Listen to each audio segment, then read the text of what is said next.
Hello everyone, welcome back to a different kind of video for the channel. I have done this kind of tier list-esque ranking before. I've definitely done one for Buffyverse, that I can remember. Like 3-ish years ago, I think it was. It was for like a 12 Days of Christmas. I can't remember if that was just Buffy or that was Buffy and Angel. I think it was just Buffy. But yeah, I'm currently in the process of recording my review for Angel Season 5, and to give myself a bit of a break from just kind of staring into the camera and not having something to probably interact with because I need to film it in sections because it's a long ass review. I thought I'd do this while I have some other parts of that review processing in the background. So apologies if you can hear my laptop fighting for its goddamn life. But yeah, I thought we'd do another tier list because I love doing these videos and doing these like tier lists, and I don't do them anywhere near as much as I should, or at least I don't film myself doing them as much as I should, because I do really like them. So I thought this would be a good thing to do now. It's kind of like a prelude to me uploading that review because I've still got a bit more work to do on it. I thought, you know, just to whet your appetite a bit, get back in the Buffyverse flow of things because it's been like a month since we finished. This could be like a good prequel, if you will, to that review going live and, you know, really putting that final thing to the Buffyverse and like the closing of the book, if you will. So yeah, we're going to rank some characters. I will put the link to this particular list on Tier Maker in the video description. I will say right from the off, I have made a few edits to it. I haven't looked at what characters are included, so I'm just going to rank them all. I don't know if there are any like big people that haven't been included or whatnot, so if there's a character you want to see me rank that's not in there, blame whoever made the list because they didn't include them. But yeah, initially this list here you can see it goes from S tier, which is like top tier, to F, which is, you know, bottom of the barrel, go away. Originally, this list was from S down to I, like lots of rankings. I was like, oh, that's a bit weird. So I just got rid of everyone after F and just made F the lowest tier it could go. And then I've also changed the colours around to make it make a bit more sense. Like, of course, your favourite character is going to be green rather than red, in terms of like the traffic light kind of scale. So I've swap that around a bit as well, just to make it neater for myself. If you haven't seen one of these videos before, you know, we just go through the characters that are included, and I give my personal views on them. I say personal views, let's bear this in mind. Obviously, it's a subjective opinion. You can agree, you can disagree as much as you like, and I know goddamn well most will. But as long as we keep it nice and respectful in the comments and stuff, that's absolutely fine. Because it did not get that way the last time I did this, so I was kind of nervous about that. But, you know, I've learned to not care quite as much what people think about my opinions on the Buffyverse, so I'm just rolling with it. I remember the first time I did this tier list, not long after I posted the video, I joined a Discord of another reactor, and I scrolled through like the Buffy non-spoiler like tab in that Discord, and they were all just slating me for my opinions doing the tier list. So that put me off kind of doing these for a while. I think I've just remembered why I haven't done this for a while, certainly not for Buffyverse. But now that I've completely finished the Buffyverse, it felt like the appropriate time to give like a definitive, I say definitive because my opinions probably change all the time, but like a full, I've just finished the Buffyverse, this is where I'm going to rank these characters, ranking, like a nice kind of final farewell to them, if you will. And I do think there are a lot of them to get through. Oh wow, there really are. Okay. I didn't realise quite how many that was, but that's fine. We may have to rattle through them just so this video isn't 3 hours long. Spoiler alert, it was 2 hours long. I hate myself. I guess without further ado, let's get started. So the first character we have is Amy. Now, obviously her character takes quite the turn in season 6 and 7, as a lot of the characters do in season 6, to be fair. Before, you know, she was just kind of a friendly-ish sort of character.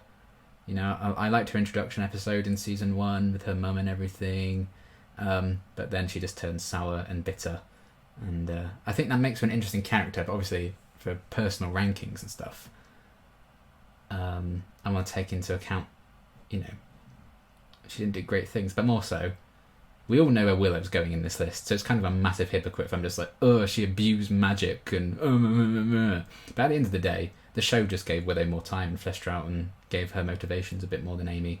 Apart from, you know, Amy was jealous. So I'm not going to outright put her in F because that is where the trash goes. But again, I think this is going to be in a flux, this list, I think. I'm going to tentatively put her in D. I think she is a good character. It's just, as a lot of the side characters in the show are, they just don't necessarily get that much screen time and stuff to work with properly. When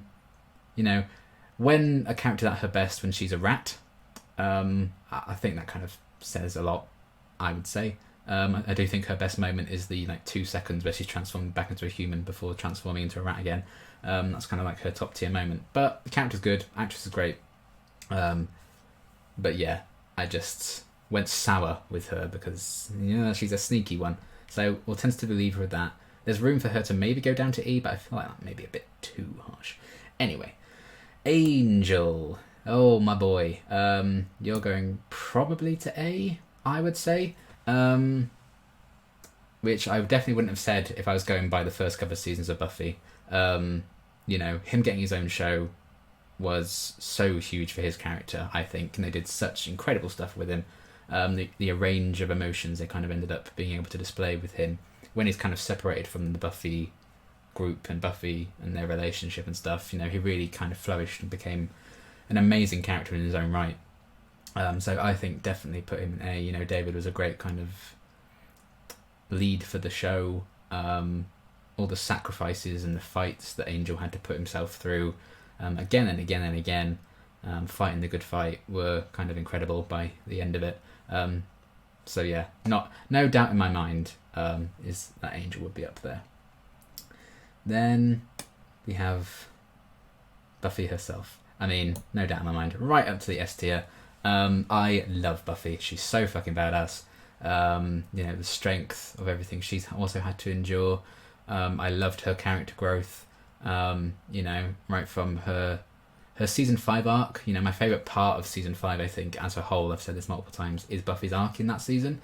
So to see her kind of sacrifice herself at the end of that season and, realising there was some fight she just couldn't win, to then coming back from the dead, all of that arc with her and her depression and stuff. I loved everything with that. And, the later seasons also focused on her relationship with Spike, which, personally, I preferred to her relationship with Angel. I don't want to start that kind of war, but, it's a thing that happens. I just found it more interesting, anyway. Definitely had lower moments than Buffy and Angel's relationship, in my opinion, but as a whole, I prefer it.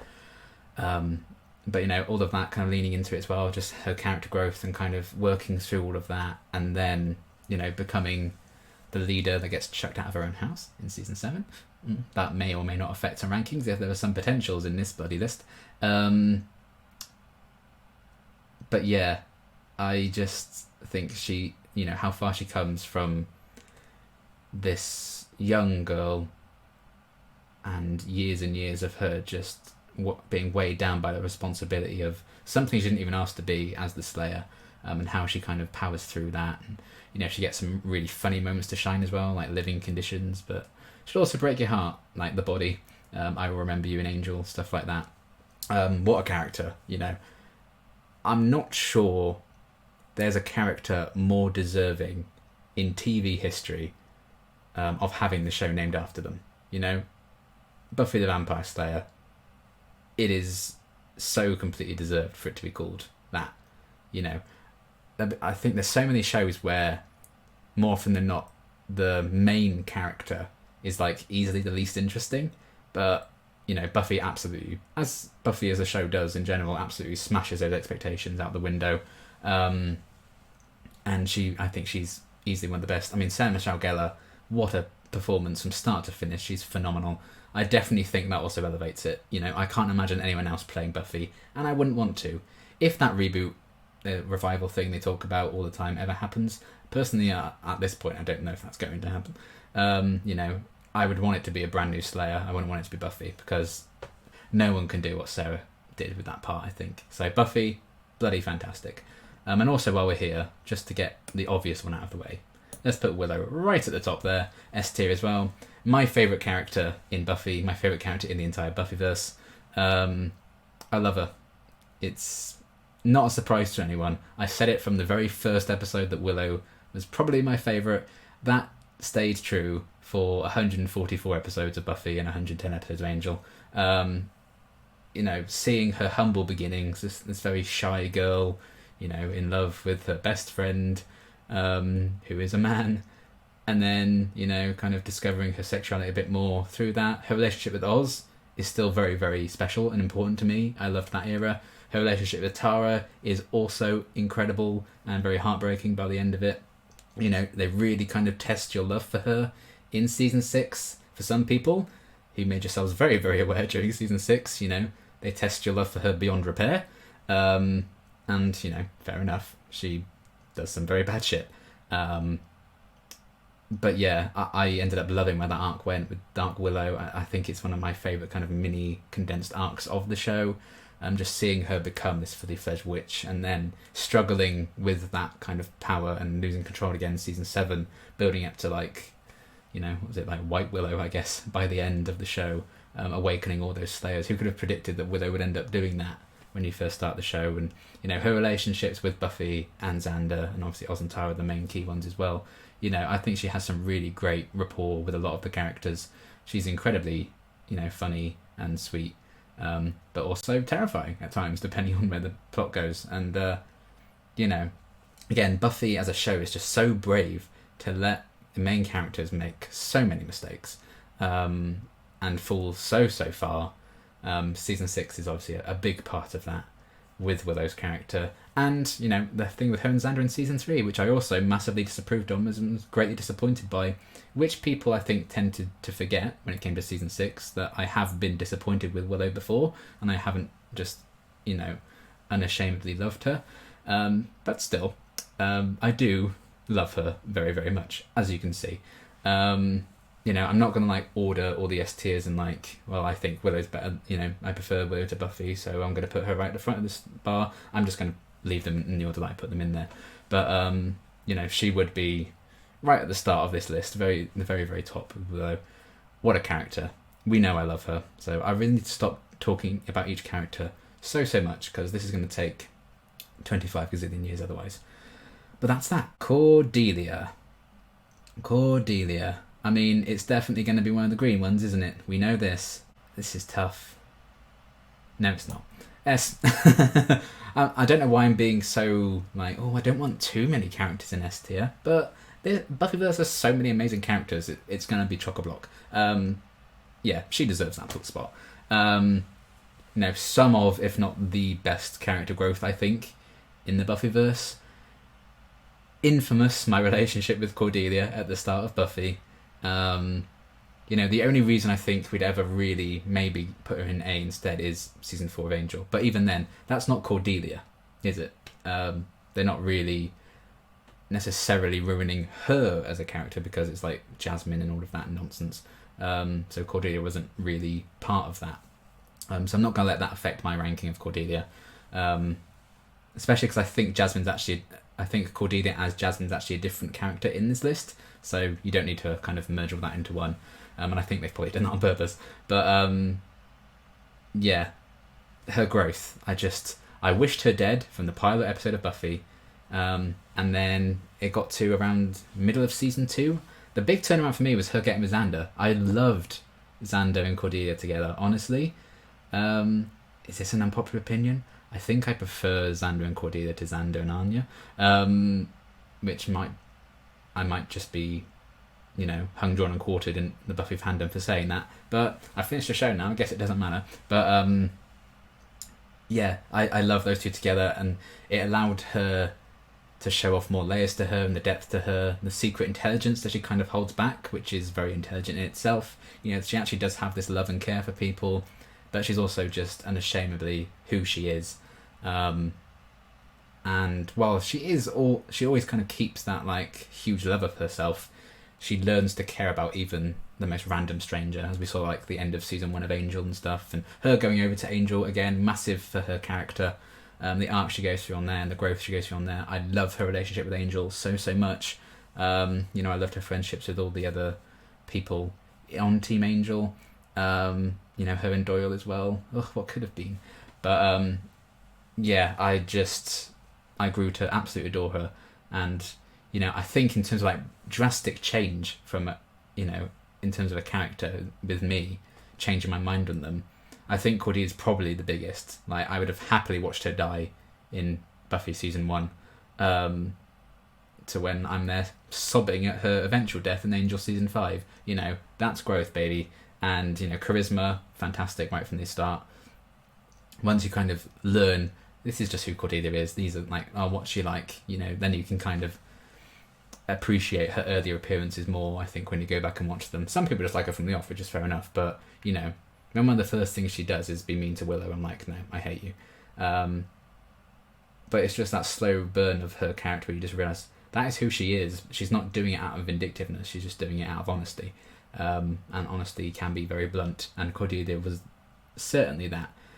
But she also, you know, was very loving and caring, and it wasn't like she was never that way. It was just, I think, a big part of her arc was that she was more willing to share that side of her a bit more. You know, when like her father bankrupted the family and everything, and you know, Xander buying her the prom dress in the prom. Oh, lovely. I do wish she'd come back to Buffy for like a guest appearance at one point, but you know, she flourished in Angel nonetheless, and I did love it. Where her character kind of ended up going. Season 4, huge unfortunate, and it's a shame we didn't really get much of Cordelia after the end of season 3. But you know, her return in You're Welcome, I wish she hadn't died, but I think it was a lovely send-off for her, and I love that we did get to see her as her one last time in season 5 and get a beautiful ending, a tragic ending, but a beautiful ending to her character. I love Cordelia. We know this. Okay, next we have Darla. Where do I put you? I mean, I feel like, for me, Darla's more memorable for the things she did rather than her character. I like her character well enough, but I was never that drawn into it. You know, I think of Darla, I think of her sacrificing herself in season 3 to allow Connor to be born, which is a huge emotional, impactful moment. But I find myself feeling a bit more for Angel and Connor and stuff in that situation than Darla herself. You know, I think she did have a really nice arc and stuff, and she did get a bit of redemption in a way. But, you know, her redemption did come from being pregnant and everything with that kind of soul business, I think. I'm going to put her in C, because I did always enjoy seeing her pop up in like flashbacks and stuff, and there was a lot more depth to her once we kind of got to know her and Angel a bit more, compared to when she was in season 1 of Buffy. You know, she was kind of generic vampire number 5, really. And then you kind of see the history that her and Angel and Angelus had. So yeah, she's a solid character. I don't know if she'd be like a huge standout to me.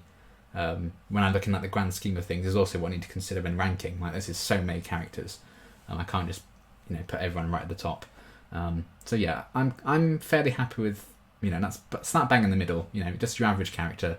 For me, I think that's where Darla sits. It's more what her character stands for in terms of the story rather than the character herself that I think makes her more memorable. But that's just me. Giles, Mr. Giles. It is myself. I think I'm going to put him in A or B. It almost feels like blasphemy to go for B, doesn't it? But for me, I didn't like Giles that much in season 7. I feel like season 7 did kind of scupper my view of him as a character by the end. Loved him in all the prior seasons.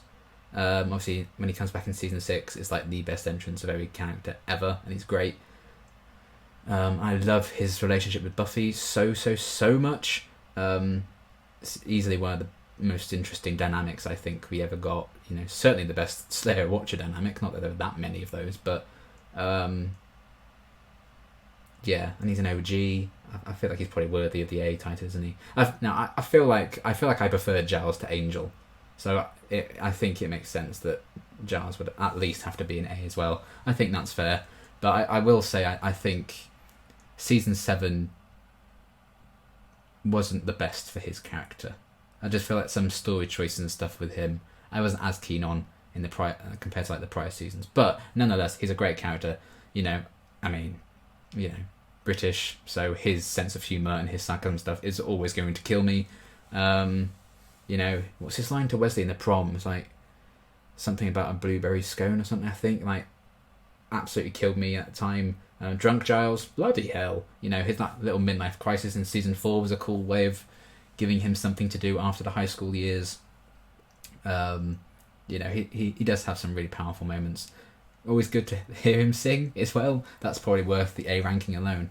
But another really fantastic character. Buffy kind of fires on all cylinders, I think, with like their early characters.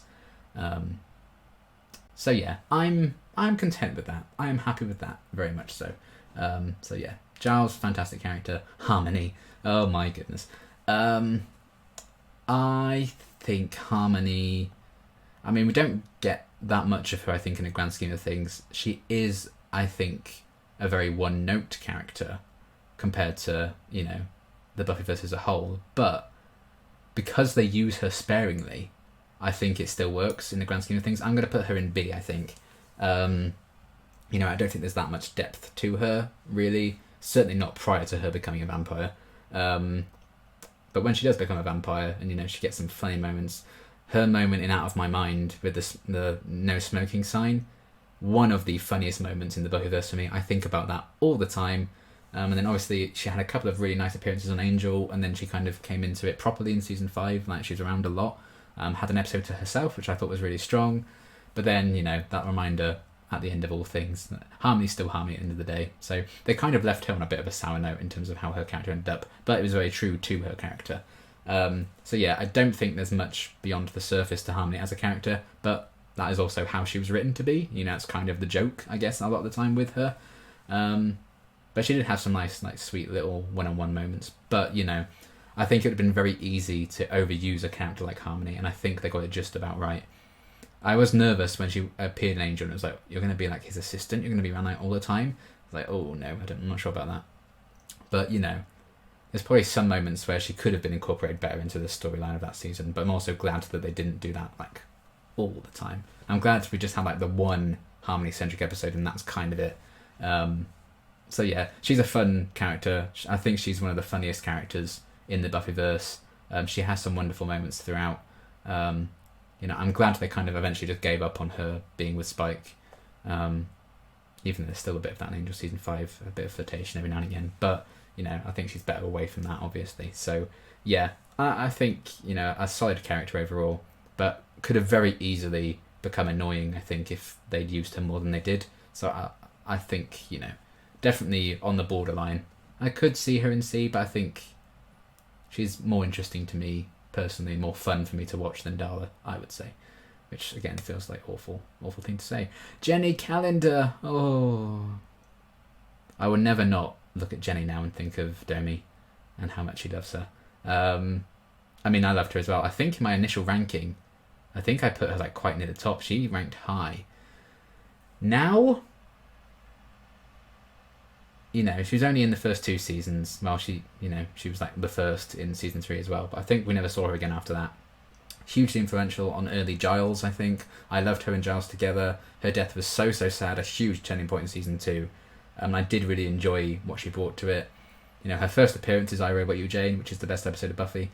So that's also going to be ranking high. And I did enjoy her. I don't think you necessarily should be like, well, I'm going to rank her quite lower down now because she wasn't around for like the last like 5 seasons of the show. I think she was very, very important in the earlier seasons. I think I'm comfortable leaving her with B. I don't like look back on her as fondly now just because so much time has passed, but it hasn't like retroactively changed her role in those early seasons, which I really enjoyed. It's just, it's been years and years since she was actively involved in like the story of the Buffyverse in my time now. I think B is kind of a solid place for Jenny, but rest in peace to a real one, to be honest. Speaking of rest in peace, Joyce. I really liked Joyce. She had her moments of being a bad parent, I think. I know she's not everyone's cup of tea.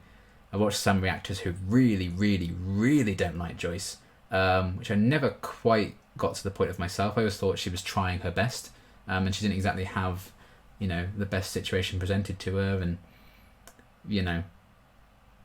it's tough.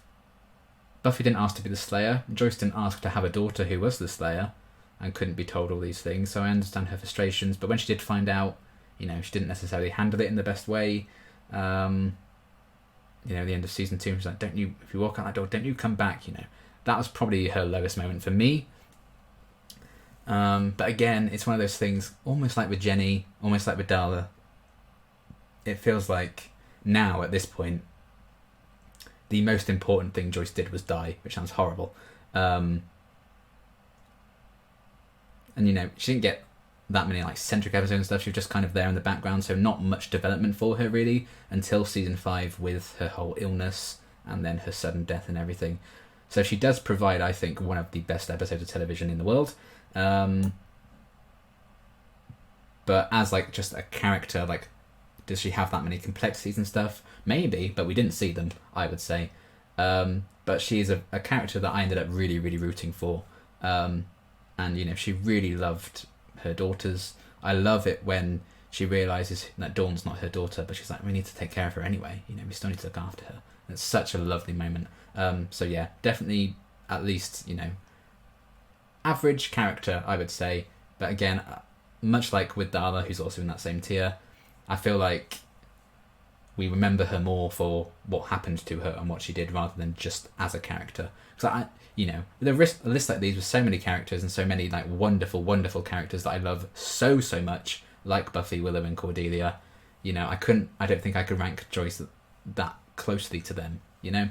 So I do have to be a bit harsh at times, I think, with this.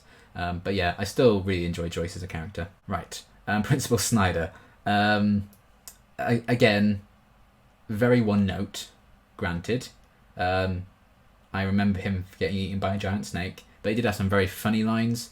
I also feel like I do wish they did more with him and the mayor, like their connection. They seem to be going somewhere with that, and Snyder was very much aware that there was more like mysterious stuff going on, and he was just like covering it up and stuff, which was very interesting. But I feel like I just didn't really do anything with that much.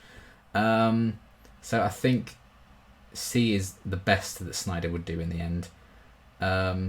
Because while I think what he really brings more than anything is like comedy and dry humour, which we often got from Giles, I think, in more succession. We got from a lot of characters, so I don't think he offers that anything particularly unique. But is D too harsh? I don't know. I mean, I just don't. I don't think I could put. Again, it's one of those things now retroactively. Can I put Snyder just that close behind Harmony and Jenny? I don't think I could do it. I'm going to put Snyder in D. I feel like that's going to upset people, but it is what it is. Some characters are just so good. I think I need to put that distance between them, and some characters that just ultimately, I think, while they are good characters, in a ranking like this, I also think like lack of screen time and lack of development also needs to come into it. Otherwise, they just all be an S tier, and that's probably not going to be as interesting a discussion. The Anointed One, little child who again didn't get that much to do. Didn't hate them. I'm glad retroactively that they just killed him off when Spike showed up. I don't think he offered that much. I love the twist that it was the little boy on the bus who was the Anointed One.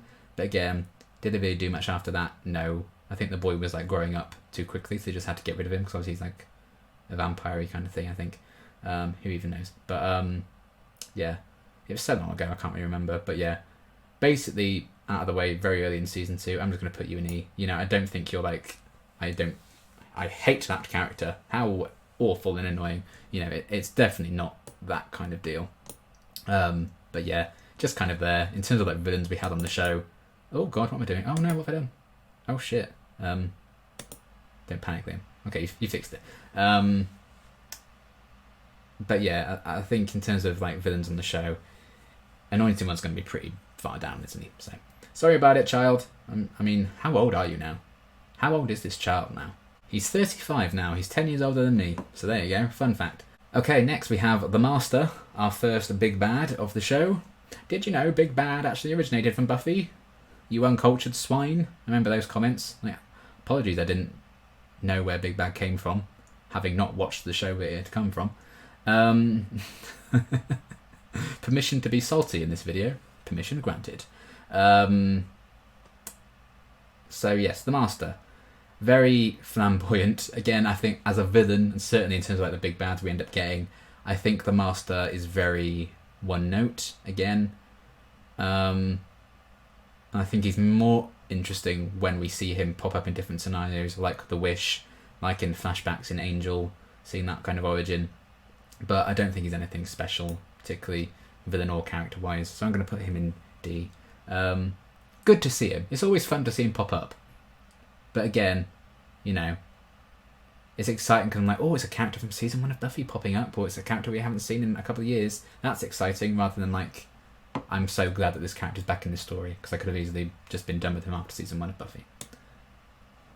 Xander. Why did it take so long for us to get to Xander? I don't know. I've been waiting for him, and here he is. Okay. This is an interesting one again. I think I've struggled too much with Xander at points to put him in A, so I think B is probably where I'm going to rank him. I know a lot of people would put him probably in the bottom half of this ranking.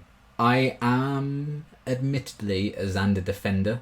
For the most part, I do think he's unfairly treated at some points by the fandom in some situations. He has his moments, granted, particularly in his teen years. He's a bit of a slimeball. He's a bit awful. You know, some very outdated things. And I need to remind myself a lot when I'm watching early season Xander. I'm like, okay, this was written in a very different time. But I do think, you know, he is Buffy's heart, as we see in the spell and everything, and I think that's very true. Season 4, Xander, I adore. I think that's his best season as a character. You know, him in 401 saying, like, what I always think, what would Buffy do? One of my favourite moments for Xander, probably my favourite Xander moment, one of my favourite moments in Buffy. Again, almost instantly slightly ruined by his, like, and what's she wearing comment. You know, if Buffy wasn't just like laughing off and okay and like what you like to those kind of comments, you know, Xander I think would come across as a very, very different character, who just unrelentingly obsessed with Buffy to a point. But obviously some people just think of him of that anyway, and I think that's pretty fair. So he does have his moments when, like, you are flat out wrong. You know, sometimes he was just outright blinded by hate for people like Angel in the early seasons because of his jealousy over Buffy. You know, he had something really good going with Cordelia. He just threw that away with the whole Willow situation, which I hated him for. And the fact that he refused to accept blame for that. You know, the whole bewitched, bothered and bewildered spell thing is also not fantastic. Him not passing on the message to Buffy at the end of season 2, so he just let her go off and kill Angel if she needed to. All of that, you know, he's done a lot wrong. The whole situation with Anya and the wedding, I actually understood where he was coming from in regards to some of that, but he shouldn't have waited until the wedding day and then just left. That was completely wrong. I think his feelings, you know, and his nerves about that were completely valid, but he dealt with that in completely the wrong way. And then when, you know, Anya sleeps with Spike and everything, his reaction to that, completely unjustified and uncalled for. So even in later seasons, he still makes a lot of mistakes. But he's very flawed, and that makes him interesting to me. To some people, that just makes him despicable. And again, I think that's absolutely fair. If you utterly hate Xander, and he fills you with contempt, I do not blame him in the slightest. Personally, maybe it's just because, you know, awkward social guy at school, to an extent, I relate to that. So I was kind of just on that defence squad for him a bit in regards to some of that. But he also has, I think, some beautiful moments to shine, like the speech with Buffy in 401. As a whole, I really enjoy his relationship with Anya a lot as well. I think that did wonders for his character, as his relationship with Cordelia also did. And yeah, I heard like people were telling me like him and Buffy nearly ended up together at the end of the show. I wouldn't have been against that, to be honest. But I do prefer the way they went about it instead, I think.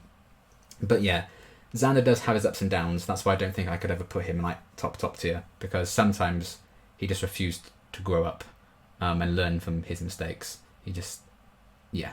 So, yeah, I completely get why people could easily strongly dislike him. But for me, I really enjoy his character for the most part. So B, I think, is a suitable ranking for him there.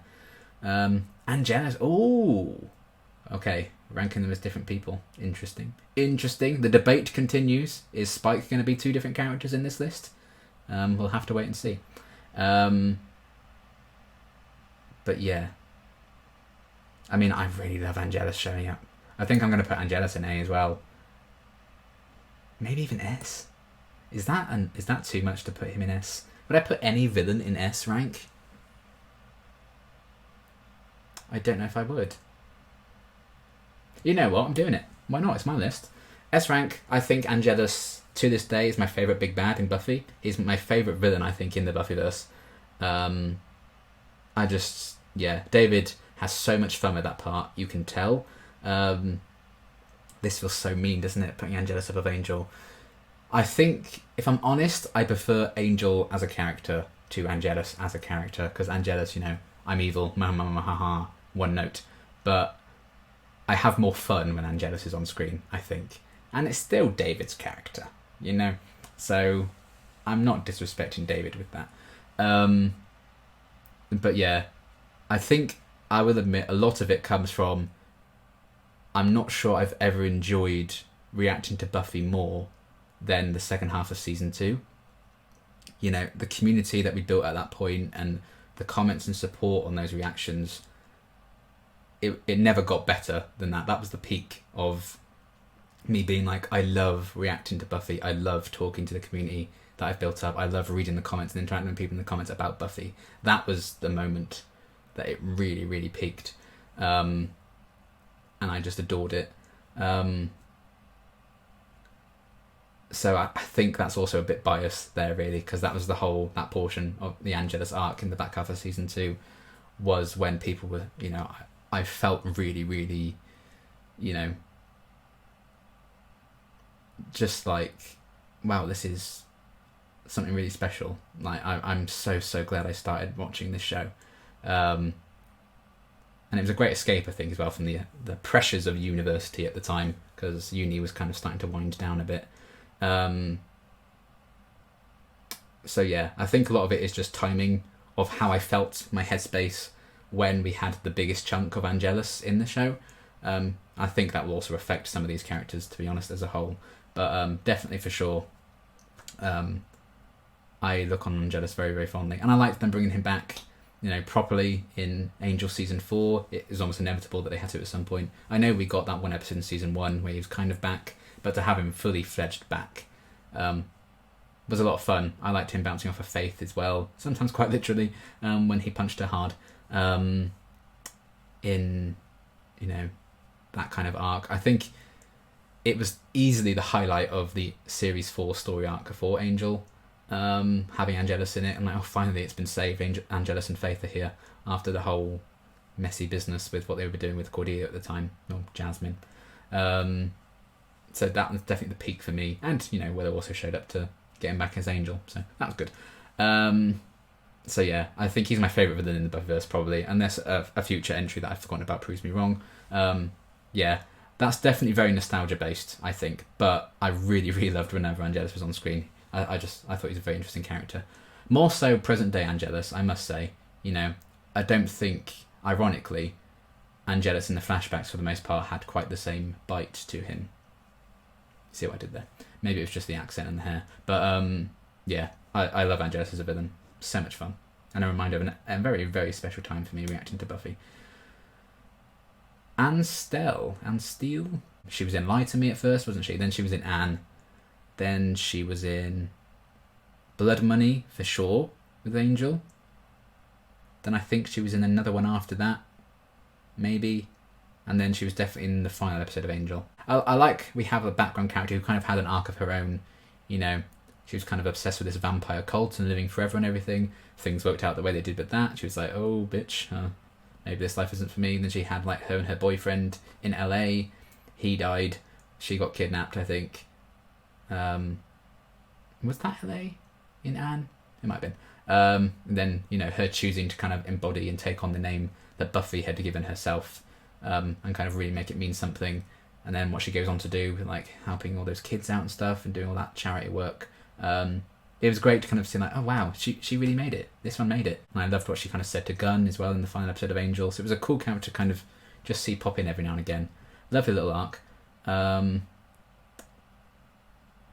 being said, I've just gone on for ages about, I really enjoyed what they did with her. D. She can't be at the level that Darla enjoys. She can't, I'm sorry. But to be honest, for me, in terms of this ranking, you know, it's F for a reason.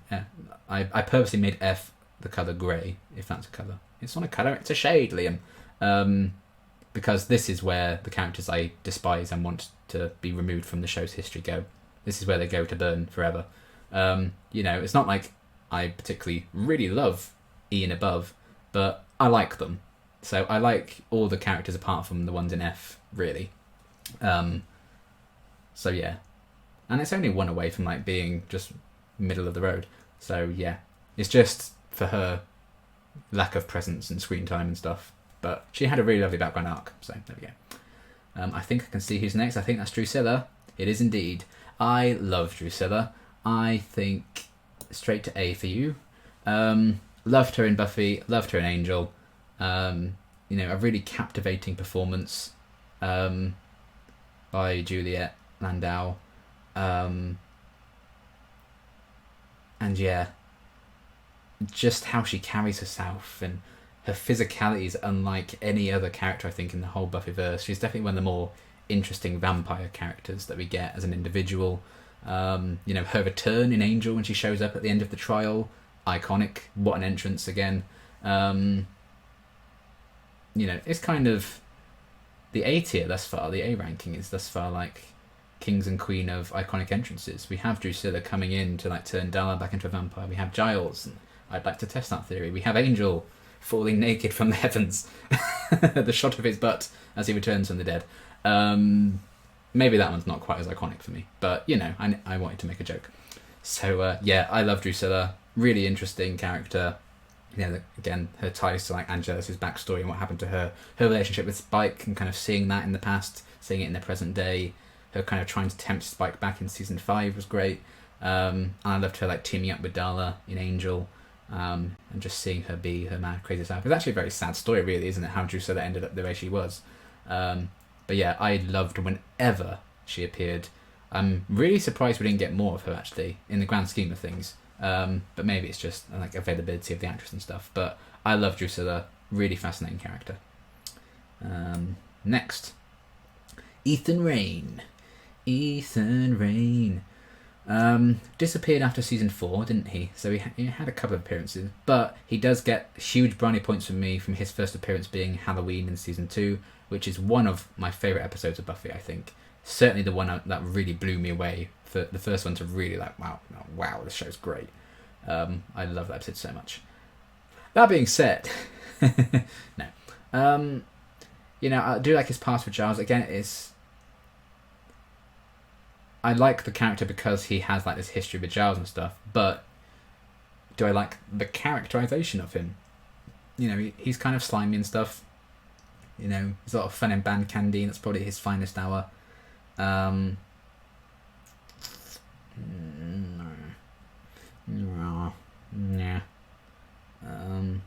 Again, I feel like C might be too high for him, to be honest. But is that too harsh? I can't only put him one below Jenny. I'm sorry, I can't do it. He's going to be in D as well. Again, D is not bad in the context of this tier list. I would like to remind people before they come for my neck. Like a vampire. But yeah, again, in the grand scheme of things, you know, there are bigger, better villains. His most interesting aspect of his character, I think, is his relationship with Giles, which I wished we got more of, but we didn't. So, you know, I can't praise this character for things we didn't really see much of him doing. But, you know, I did enjoy whenever he popped up. I just kind of wish maybe there's a bit more meat to the bones of his character, if you will. Oh, here we go.